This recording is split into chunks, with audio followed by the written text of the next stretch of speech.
Boa noite. Luiz Inácio Lula da Silva, antigo chefe de Estado brasileiro, um símbolo da esquerda, está preso neste edifício, a prisão central de Curitiba.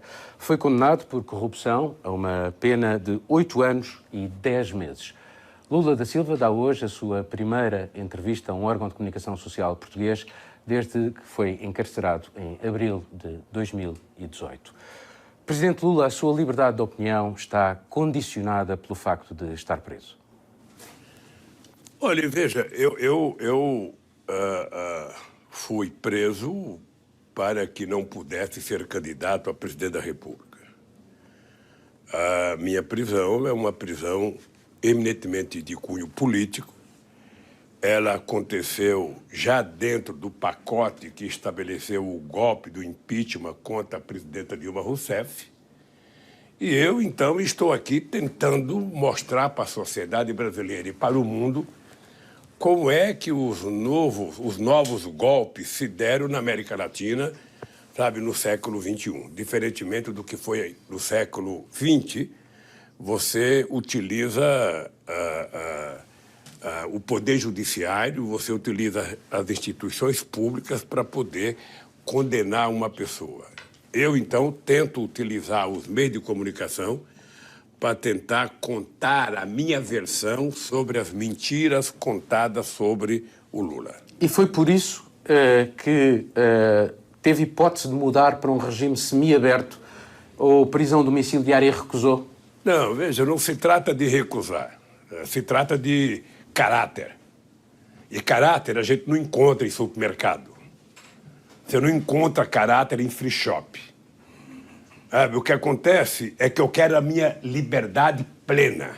Eu quero o meu atestado de inocência. Porque quem deveria estar condenado era quem contou mentira a meu respeito.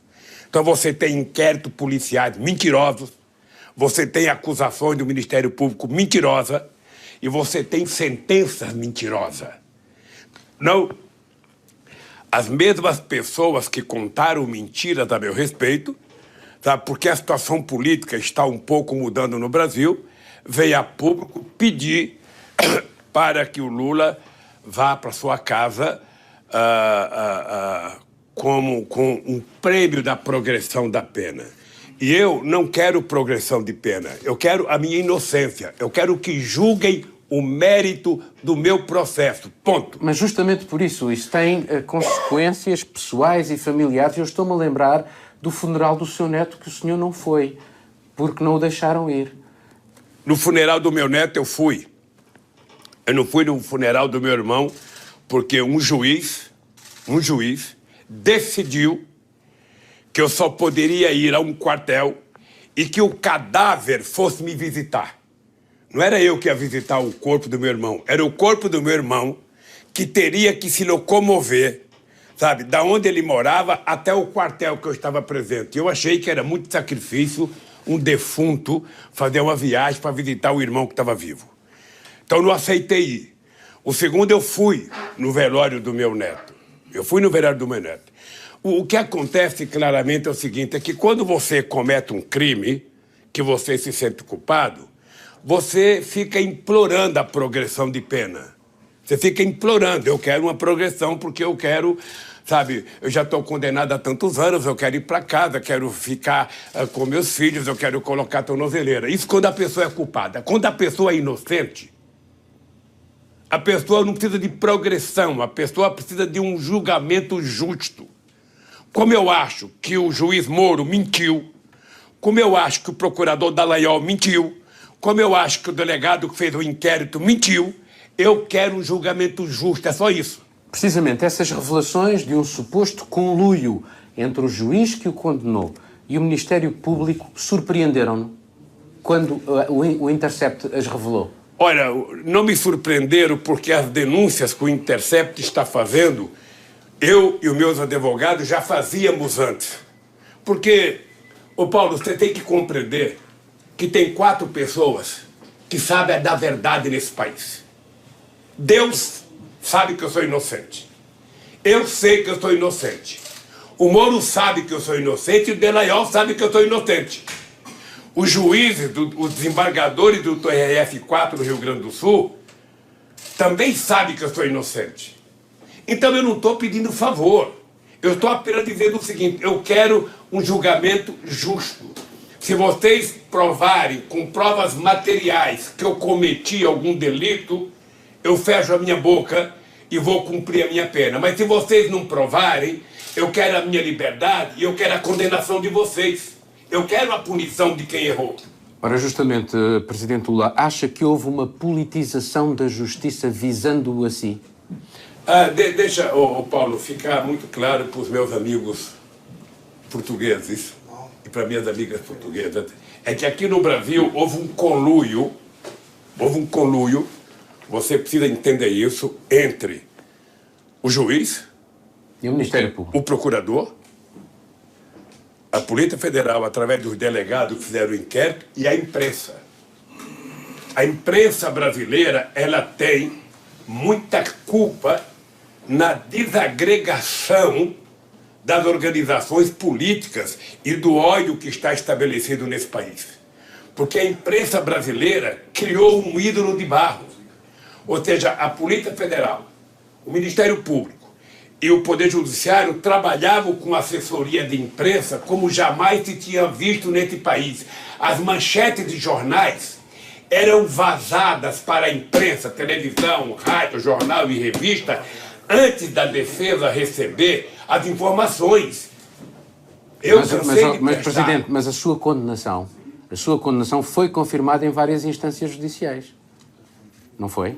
Foi conformada na primeira e na segunda instância, porque o meu processo não foi sequer. Eu fui condenado antes dos desembargadores lerem o processo. Veja, eu sou vítima de uma coisa chamada lawfare. Você já deve ter ouvido falar muito. Ou seja, então você não precisa de prova. Você cria a vítima e em torno dessa vítima você começa a trabalhar toda e qualquer acusação que vai sendo aceita pelo juiz, sendo acusada pelos promotores e vai sendo aceita nas outras instâncias. Veja, Paulo, a meu respeito, eu estou desafiando, presta atenção, eu estou desafiando a Polícia Federal, que participou do inquérito, estou desafiando o Ministério Público, estou desafiando os juízes que participaram do meu julgamento, estou desafiando os empresários brasileiros, estou desafiando os políticos que gostam e que não gostam de mim, a mostrarem uma única prova de ilícito cometida por mim na minha vida pública. Então eu estou desafiando porque eu tenho consciência que eu sou inocente. Por isso é que eu estou desafiando. Eles têm muita facilidade de me desmoralizar. É só apresentar uma prova. Você sabe qual foi a acusação feita contra mim? Ou seja, um procurador, depois de investigar minha vida durante anos, depois de fazer coerção na minha vida, depois de me levar na polícia sem mandato, depois de invadir a casa dos meus filhos, depois de invadir a minha casa, ficou 1h30 na televisão fazendo uma acusação. Quando ele termina a acusação e a apresentação de um PowerPoint, ele diz a seguinte frase: não me peçam provas, eu só tenho convicção. Quando o cidadão fala isso, ele deveria ser preso na hora e ser exonerado a bem do serviço público. Aí, essa frase ontológica vai para o juiz. Aí, depois de todo o inquérito, o juiz me condena. E sabe qual é o crime? Eu fui condenado, o crime é fato indeterminado. Ou seja, ele também não sabe qual é o crime que eu cometi. Então, eu estou atrás do crime que eu cometi. O TRF4, que é a instância, que é a segunda instância, me julgou sem ler o processo. Sem ler o processo. Ou seja, nós estamos vivendo um momento nesse país em que você não precisa provar que a pessoa cometeu crime. Você condena porque você quer condenar. E eu estou convencido, sabe, estou convencido que tudo aconteceu, primeiro, por interesses americanos, sabe, na descoberta do pré-sal brasileiro, que é a maior descoberta de petróleo do século XXI. Aconteceu por conta do Departamento da Secretaria de Justiça dos Estados Unidos em convênio com o Ministério Público Brasileiro e com o senhor Moro. E aconteceu porque, se o Lula fosse candidato a presidente, o Lula teria sido eleito presidente da República. Ora, então era preciso evitar que o Lula... Então deixa-me fazer-lhe esta pergunta, então. Isso, tendo em conta aquilo que está a dizer, a confirmar-se aquilo que está a dizer, retira alguma legitimidade às últimas eleições presidenciais que elegeram Jair Bolsonaro? Na minha opinião, tira. Tira muita legitimidade. Primeiro, porque o candidato que poderia ganhar não pôde participar da reunião. Segundo... As Nações Unidas pediram para que o presidente Lula mantivesse os seus direitos cívicos e políticos. Não, eu tentei brigar para que eu tivesse o meu direito de concorrer, porque no Brasil, até então, você tinha muita gente que tinha concorrido sob júdice e tinha ganho as eleições e tinha sido julgamento depois. Quer dizer, eu quando vim aqui para a Polícia Federal, eu cresci 16 pontos nas pesquisas de opinião pública. Eu certamente, se fosse candidato, poderia ter ganho as eleições no primeiro turno nesse país. Tá? Então, essa é a certeza que eu tenho do porquê não me deixaram ser candidato. Então, o objetivo do golpe era esse, era tentar evitar que o PT voltasse ao governo e, sobretudo, que o Lula voltasse ao governo. O presidente Lula tem muitos pedidos e dado algumas entrevistas a órgãos de comunicação internacionais, e agora à RTP. Isto faz parte da sua estratégia de defesa para que o mundo não o esqueça? Não. Veja, isso faz parte da defesa da minha honra. Isso faz parte da defesa da minha dignidade. Eu digo sempre o seguinte, eu fui criado e educado por uma mulher, sabe, analfabeta, que era minha mãe. E a minha mãe me ensinou uma coisa, ela me ensinou a ter caráter. Ela me ensinou a andar de cabeça erguida. E eu resolvi levantar a cabeça, sabe, para poder me defender. Eu tenho mais de 80 capas de revistas contra mim. Eu tenho mais de 200 horas do principal jornal da televisão brasileira contra mim. Eu tenho milhares de primeira página de jornais contra mim. Eu tenho milhares e milhares de páginas de jornais contra mim. Tenho milhares de notícias de rádio contra mim. E, enquanto há uma unanimidade para condenar o Lula, há uma unanimidade para transformar o Moro em herói. E eu quero provar que o Moro é o bandido, não o Lula. Mantém confiança que esta mesma justiça que o condenou o irá agora inocentar? Qual é o meu grau de expectativa na Suprema Corte? É que a Suprema Corte ela existe para ser uma espécie de garante da Constituição. Ela é a última instância e ela tem o poder, e o poder dela, sabe, você não tem nem para onde recorrer a não ser para Deus. E eu espero que a Suprema Corte faça justiça. Eu espero que a Suprema Corte atente para os inquéritos do processo, que a imprensa, que a Suprema Corte leve em conta tudo que está sendo dito pela Intercept, tudo que está sendo dito, sabe, pela minha defesa e tudo que está sendo dito por advogados, sabe, espanhóis, advogado português, advogado italiano, advogado alemão, por políticos do mundo inteiro que estão acompanhando esse processo. Ou seja, eu só estou na expectativa de que a Suprema Corte faça justiça. Eu quero ir para casa com a cabeça erguida como eu vim para cá. É importante você saber, Paulo, que eu poderia não ter vindo para a Polícia Federal. Eu poderia ter ido para um outro país, eu poderia ter ido para uma outra embaixada. Eu tomei a decisão de vir para cá porque eu quero provar a minha inocência e quero provar que o Moro é mentiroso. Quero provar que o Moro é um ídolo de barro. Quero provar que os procuradores que me julgaram, que me acusaram, são mentirosos. É por isso que eu estou aqui. A última campanha eleitoral houve dois temas muito marcantes. A corrupção no Brasil, generalizada, e fizeram de si um exemplo dessa corrupção. Enquanto político que desempenhou altas funções no Estado, não sente alguma mágoa de não ter lidado ou combatido essa corrupção generalizada? Eu estou-lhe a falar de dados, por exemplo, da Transparency International. Olha, eu poderia, se tivesse tomado a decisão de, uma vez por mês, ou uma vez por ano, e jogar golfe com a elite brasileira, ao invés de visitar os sem terra, os sem casa, os sem teto, os catadores de papéis e os moradores de rua, com quem eu me reunia todo o Natal, se eu tivesse, ao invés de me reunir com essa gente, tivesse ido jogar golfe, possivelmente eu não tivesse tido o final que eu tive. A única explicação que eu encontro para o processo é porque, pela primeira vez na história deste país, e você deve conhecer um pouco a história desse país, de uma elite perversa, uma elite política canalha, pela primeira vez, o povo pobre teve o direito de ser tratado com cidadania. Pela primeira vez, o salário mínimo aumentou 74%. Pela primeira vez, 36 milhões de pessoas deixaram a extrema pobreza. Pela primeira vez, 40 milhões de pessoas passaram a ter um padrão de consumo de classe média.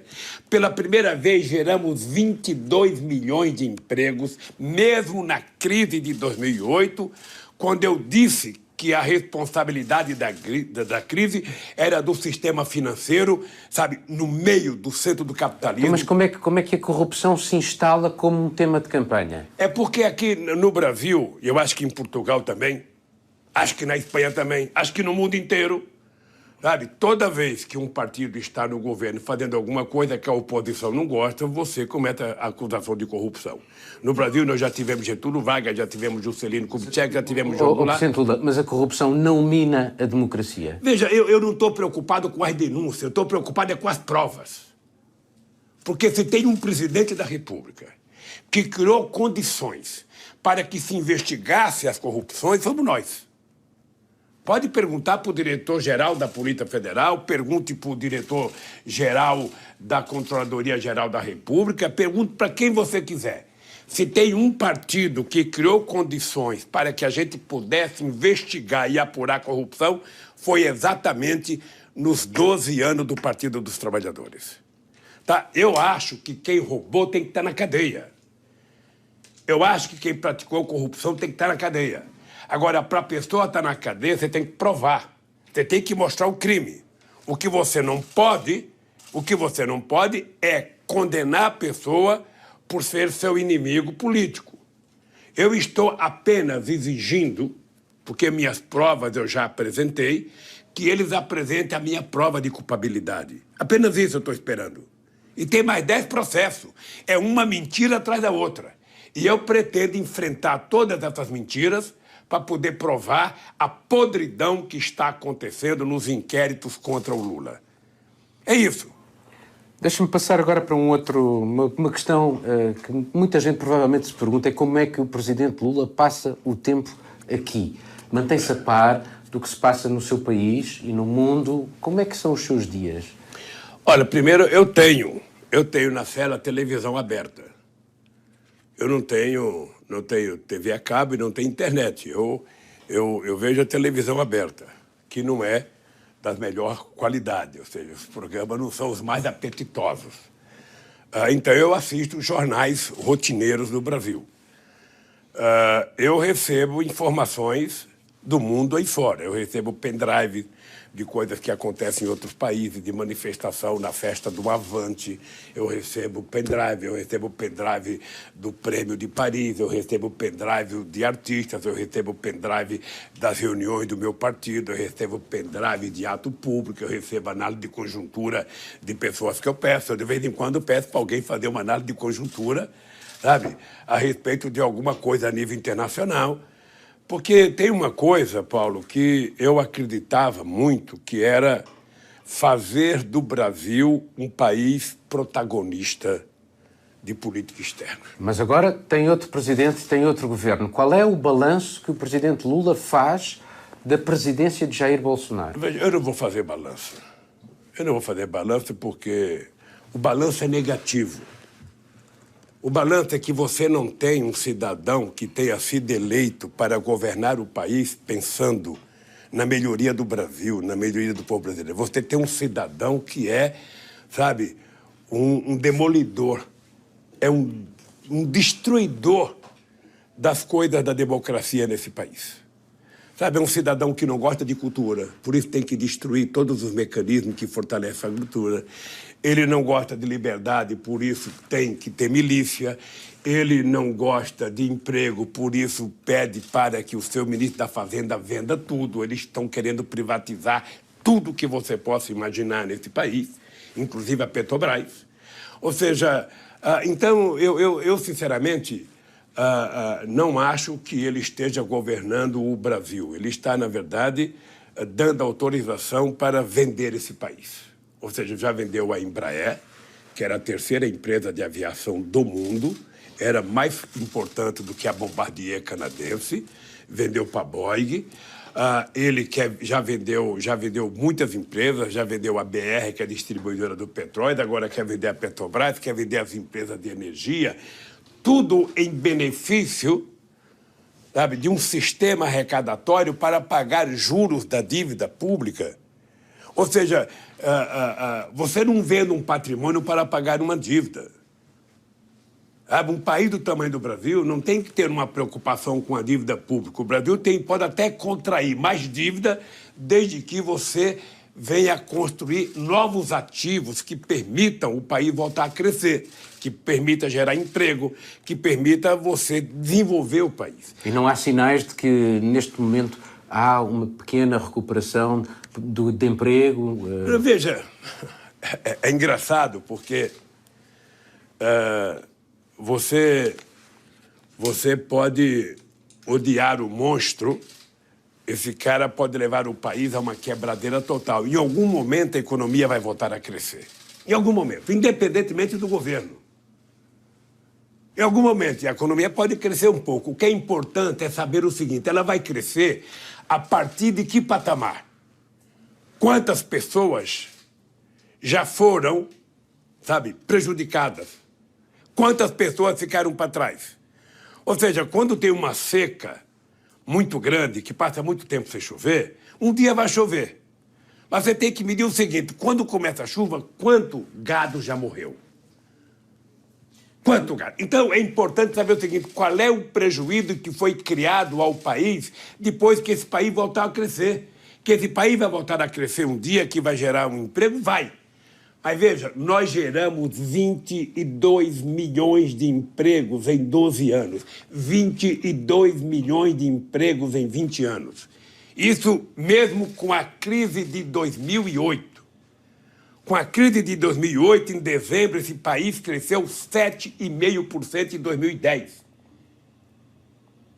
Então, a única forma de você crescer é fazer o que o meu amigo Antônio Costa está fazendo em Portugal. Você não faz o povo se sacrificar para contentar os ricos. Se tem um jeito de você fazer a economia crescer, é você distribuir os recursos arrecadados pelo país. É na distribuição do orçamento que você cuida de que política de desenvolvimento que você quer para um país. Tá? Se eu tenho um prato de comida e dou para uma pessoa só um vai comer. Mas se eu pego esse prato de comida e distribuo para 10 pessoas, eu vou alimentar 10 pessoas. Agora, do ponto de vista daquilo que é o quadro ideológico de Jair Bolsonaro, a democracia no Brasil corre riscos com este governo?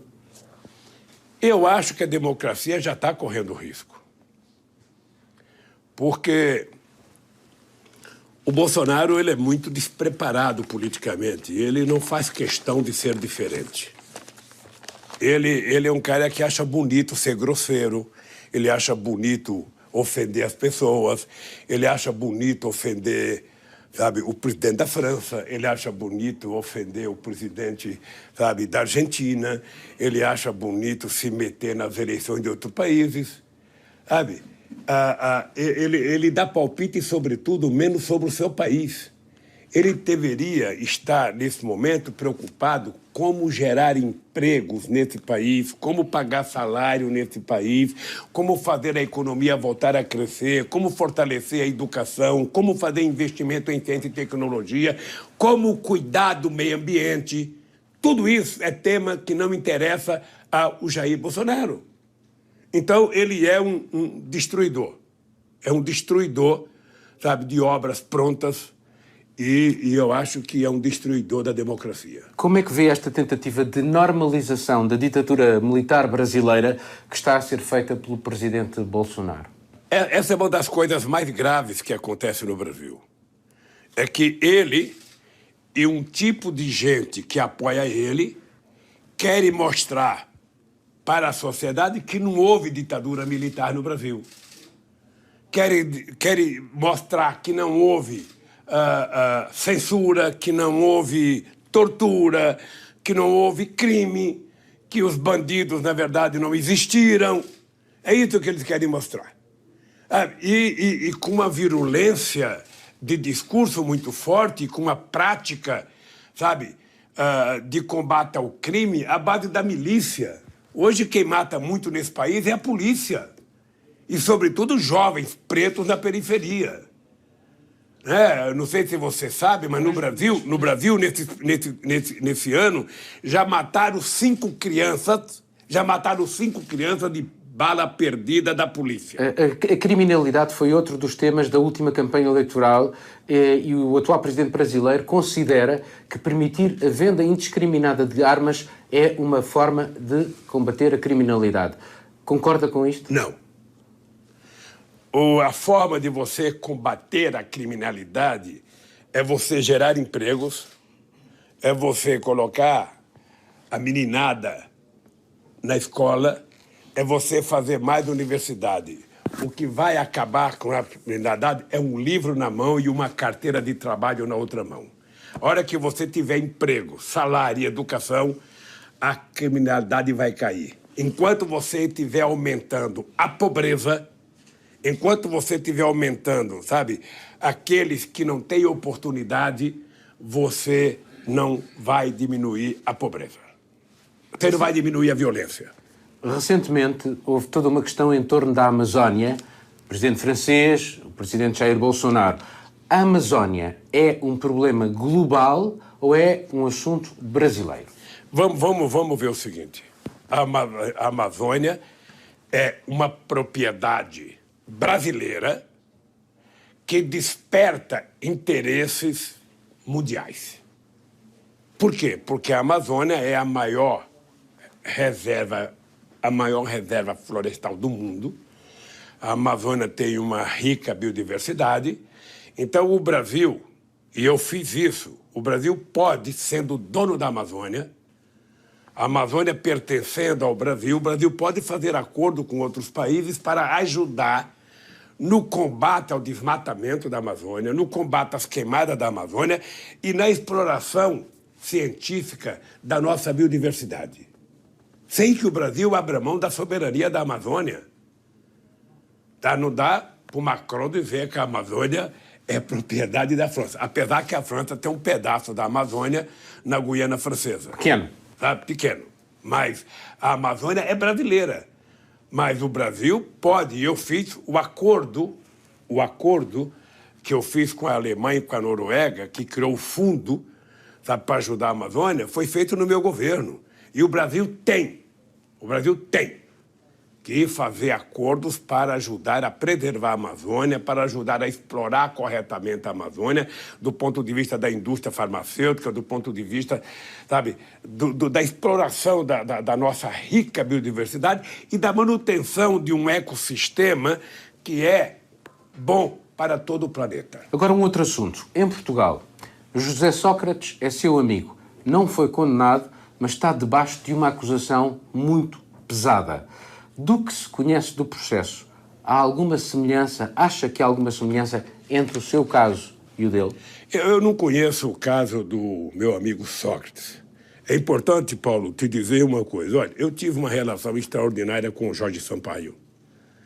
Eu tive uma relação boa com o Gutierrez quando ele era prefeito de Lisboa. Eu tive uma relação com o Durão Barroso, eu tive uma relação com o Cavaco Silva, eu tive muito boa relação com o Sócrates, tive relação com o Passos Coelho, tive relações com o Antônio Costa, que veio me visitar dia 30 de abril de 2014.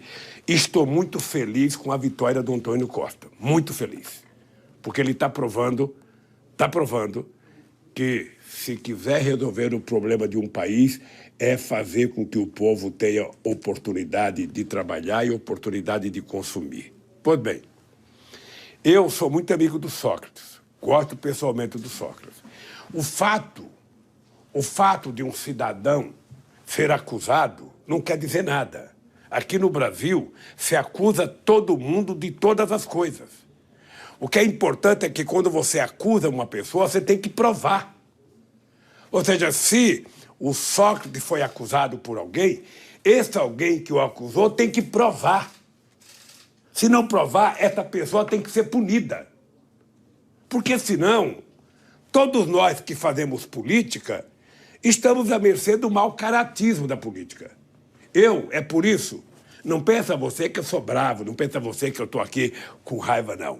Eu estou indignado, porque não é possível um país do tamanho do Brasil ver a canalice que foi feita por um juiz, por um promotor e por algum delegado contra a minha pessoa. Mas eu não estava a falar de si, estava agora a falar do José Então, Sócrates. mas eu não conheço a questão do Sócrates. Eu estou apenas dizendo que talvez ele esteja tão indignado quanto eu. Mas deixe-me dizer, o António Costa disse exatamente esta frase. À justiça, o que é da justiça, referindo-se exatamente ao caso de José Sócrates.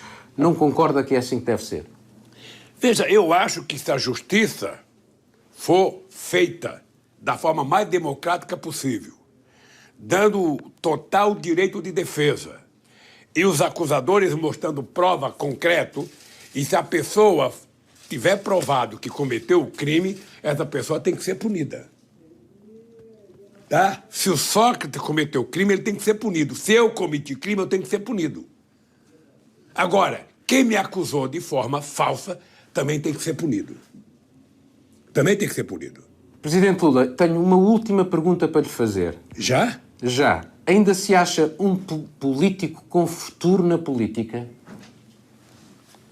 Olha, enquanto eu estiver vivo, eu tenho futuro. Eu estou convencido, você vai achar que é falta de modéstia minha, eu estou convencido que eu vou viver até 120 anos. Eu estou convencido que eu vou viver até 120 anos, se a ciência está dizendo que já nasceu o homem que vai viver 120 anos, está aqui. Vou viver 120 anos. Eu vou viver porque eu gosto de viver. Vou viver porque eu gosto de viajar esse país. Vou viver porque eu gosto de fazer política. E vou viver porque eu tenho certeza que é possível fazer com que os pobres sejam menos pobres. Que os ricos sejam menos ricos. Está cheio de gente no Brasil que já leu mais livros do que eu. Está cheio de gente no Brasil que já estudou muito mais do que eu. Está cheio de gente que sabe falar mais línguas do que eu. Mas eu duvido que tenha alguém que conheça a alma do povo brasileiro como eu conheço. Muito obrigado, Presidente Lula, por esta entrevista à RTP. Tá, obrigado a você e um abraço ao povo português.